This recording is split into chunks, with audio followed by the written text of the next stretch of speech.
দিনাজপুর জেলায় ১৩টি উপজেলা ও ৯টি পৌরসভা আছে। বেশিরভাগ পৌরসভার মেয়র দায়িত্ব পালন করছেন খুব গোপনীয়তার সাথে। এতে পৌরসভার সাধারণ মানুষের দৈনন্দিন কার্যক্রম করতে সমস্যা হচ্ছে। দর্শক, এইবারে আমরা দিনাজপুরের পৌরসভার কার্যক্রম সম্পর্কে জানবো। সহকর্মী সুলতান মাহমুদ রয়েছেন সেখানে। সুলতান, পৌরসভাগুলোতে কার্যক্রম কেমন চলছে? আর যেহেতু মেয়ররা বেশিরভাগই হচ্ছে আওয়ামী লীগ সরকারাধীন নির্বাচনের সময়, তো তারা কি আসলে কার্যালয়ে আসছেন কিনা সে বিষয়ে জানাবেন।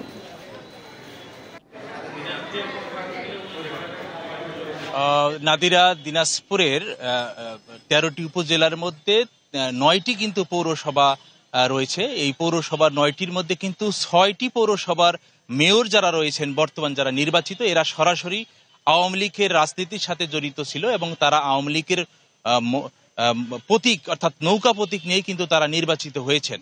এই সরকার পরিবর্তনে হওয়ার, হাসিনা সরকার পতনের পর থেকেই তারা কিন্তু পলাতক রয়েছে। আমরা দেখেছি যে দিনাজপুরের বিরল পৌরসভা, বোচাগঞ্জ পৌরসভা, পার্বতীপুর, বিরামপুর, হাকিমপুর এবং বীরগঞ্জ, এই ৬টি পৌরসভার যারা মেয়র প্রার্থী সরাসরি তারা আওয়ামী লীগের রাজনীতির সাথে জড়িত এবং এই সব পৌরসভার তারা মেয়ররা পলাতক থাকার কারণে একেবারেই যারা সেবা প্রার্থী রয়েছেন, যারা আমরা দেখেছি যে সকাল থেকেই আমরা এখন দাঁড়িয়ে আছি দিনাজপুর পৌরসভায়। এখানে যদিও বিএনপি মনোনীত মেয়র প্রার্থী ছিলেন, তাকে সাসপেন্ড করা হয়েছে।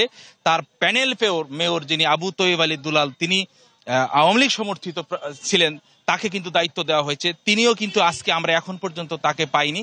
তার সেবা নেওয়ার জন্য কিন্তু অনেক লোকেরা এখানে আসছে। আমরা দেখেছি যে যারা পৌরসভার জন্ম নিবন্ধন থেকে আরো আনুষঙ্গিক যে কাজের জন্য কিন্তু তারা এসছেন, তারা কিন্তু তাকে না পেয়ে অনেকেই সকাল 10টা থেকে 2টা প্রায় এখন 12টা বাজতেছে, এখনো কিন্তু অপেক্ষা করছেন। আমার কিছুক্ষণ আগেই দিনাজপুরের যিনি প্যানেল মেয়র ছিলেন আবু তৈয়ব আলী দুলাল, তার সাথে ফোনে কথা হয়েছে। তিনি বলেছেন যে আমি গতকালকে অফিস করেছি, আজকে এখনো যেতে পারিনি, আমি বাসায় রয়েছি।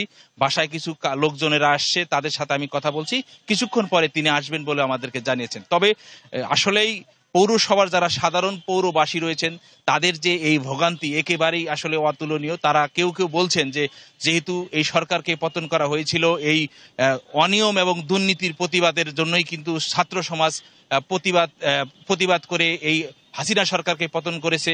আমরা একটি সুন্দর বাংলাদেশ গঠন করার জন্য দুর্নীতিমুক্ত, স্বজনপ্রীতি এবং যারা দায়বদ্ধ থাকবে, এই ধরনের মানুষকে নিয়ে যারা পৌরসভা জনপ্রতিনিধি গঠন করা হবে, তাদের সুবিধা পাবো, তাদের কাছ থেকে সেবা পাবো, এইরকম কিন্তু সাধারণ মানুষের রয়েছে প্রত্যাশা। আসলে এই প্রত্যাশা কতটুকু পূরণ করতে পারবে, এটি হচ্ছে দেখার বিষয়। নাদিরা। সুলতান, ধন্যবাদ আপনাকে। দর্শক, আমরা যুক্ত ছিলাম দিনাজপুরে।